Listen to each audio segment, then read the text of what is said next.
আসসালামু আলাইকুম viewers, it's আমি সানিস ব্লগ। আশা করি সবাই ভালো আছেন।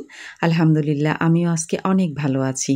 আজকে একটা স্পেশাল দিন আর একজন স্পেশাল মানুষের জন্য আমি যাচ্ছি গিফট কিনতে। আর আমি আজকে চলে এসেছি উত্তরাতে আর ঘড়ি কিনবো। তো আমি যেহেতু একটু ঘড়ি লাভার, ঘড়ি খুব পছন্দ করি। তো গিফট দিতে গেলেও কেন যেন এই জিনিসটাই আগে পছন্দ হয়। তো স্পেশাল মানুষটির জন্য আজকে কিনবো। তো বলেই দেই আজকে ছিল মানে আগামীকাল আমাদের অ্যানিভার্সারি। তো আমার হাসব্যান্ডের জন্য আমি ঘড়ি নিব। তো চিন্তা করলাম যে কেন কাপল ওয়াচ নিই। আজকে কাপল ওয়াচগুলো এত সুন্দর, সুন্দর আসলে চোখ ফেরাতে পারছিলাম না। একটার থেকেও আরেকটা বেশি সুন্দর আর বাজেট ফ্রেন্ডলি আমি বলব।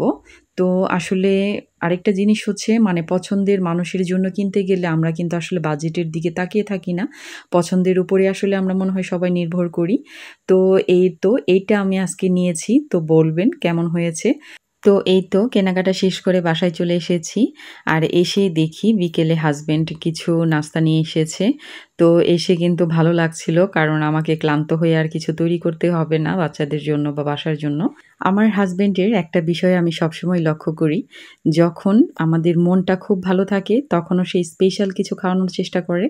যখন কিনা মনটা খারাপ থাকে তখনও কিন্তু সে তাই করে। বিষয়টা মজার না? তো পরের দিন সকালবেলা আমার হাসব্যান্ড আগেই বলে দিয়েছিল যে, "তোমরা একটু তাড়াতাড়ি রেডি হবে। আমরা কিন্তু বেলা ৩টার মধ্যে বের হব।" তো কে শোনে কার কথা? আমি তো সকাল ১১টা থেকে রেডি হওয়া শুরু করে দিয়েছি। আসলে মেয়ে মানুষ বলে কথা। আর স্পেশাল একটা দিন কিছুতেই মিস করা যাবে না। তো আলহামদুলিল্লাহ আমরা সবাই রওনা হয়েছি। আমার হাসব্যান্ডের একটা স্বভাব হচ্ছে মানে কোথাও ঘুরতে যাওয়ার আগে সে আমাদেরকে জিজ্ঞেস করবে, "তোমরা কোথায় ঘুরতে যেতে চাও?" তো এই রেস্টুরেন্টের কথা আমি ওকে আগেই বলেছিলাম। তো দেখি যে হ্যাঁ, আজকে স্পেশাল দিনটাতে আমাদেরকে এখানেই ঘুরতে নিয়ে এসেছে। তো এসে তো ভীষণ ভালো লাগছিল আর আমরা আসতে, আসতে প্রায় রাত হয়ে গিয়েছিল।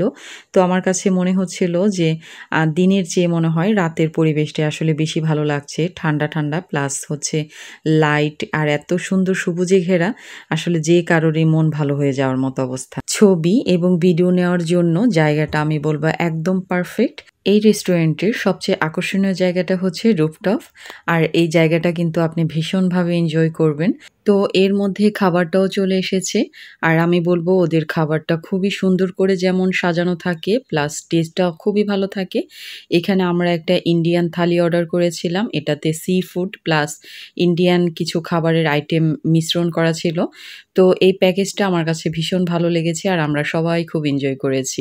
তো খাওয়া-দাওয়া শেষ করে বাইরে আসতেই তো পুরা অবাক হয়ে গেলাম। আমার মেয়ে আমাদের জন্য ফুল এবং কেক নিয়ে দাঁড়িয়ে আছে। তো আসলেই খুবই ভালো লাগছিল আর এই মুহূর্তটার কথা আসলেই ভুলতে পারবো না। আমাদেরকে সারপ্রাইজ দেওয়ার জন্য আমার মেয়ে আসলে সারাটা দিন কষ্ট করে এই প্ল্যানগুলো করেছে। তো ওর জন্য অনেক, অনেক দোয়া করি। তো বেশিরভাগ সময়ই তো দেখা যায় যে আব্বু-আম্মুই সন্তানদের জন্য বেশিরভাগ সারপ্রাইজটা রাখে। তো সন্তান যখন কিনা বাবা-মার জন্য এরকম সারপ্রাইজ রাখে আসলে এটা ভাষায় প্রকাশ করার মতো না। আসলে এই রাতটা আমি ভীষণ এনজয় করেছি। আর আমার হাসব্যান্ডের কাছেও কিন্তু আমি একটা স্পেশাল সারপ্রাইজ গিফট পেয়েছিলাম, সেটাও শেয়ার করব। আসলে আমরা সবাই কিন্তু স্পেশাল দিনটাকে প্রিয় মানুষের সাথে কিন্তু কাটাতে পছন্দ করি। তো আলহামদুলিল্লাহ আমারও আজকে দিনটা ভীষণ ভালো কেটেছে। আর এই ভালো লাগার মুহূর্তটাই কিন্তু আপনাদের সাথে শেয়ার করলাম। তো আমার এই ভিডিওটা যদি আপনাদের কাছে ভালো লাগে প্লিজ আমার চ্যানেলটিকে লাইক এবং সাবস্ক্রাইব করে পাশে থাকবেন। আর এই তো আমার হাসব্যান্ডের গিফটটাও আপনাদের দেখিয়ে দিচ্ছি। তো জানাবেন কেমন হয়েছে। এই বালা ২ টা আমার খুবই পছন্দ হয়েছে। আসলে স্পেশাল মানুষের কাছ থেকে যেকোনো গিফট পাওয়া আসলে ভাগ্যের একটা ব্যাপার। আর আমার এটা ভীষণ পছন্দ হয়েছে। আপনাদের কাছে কেমন লাগলো প্লিজ কমেন্ট করে জানাবেন।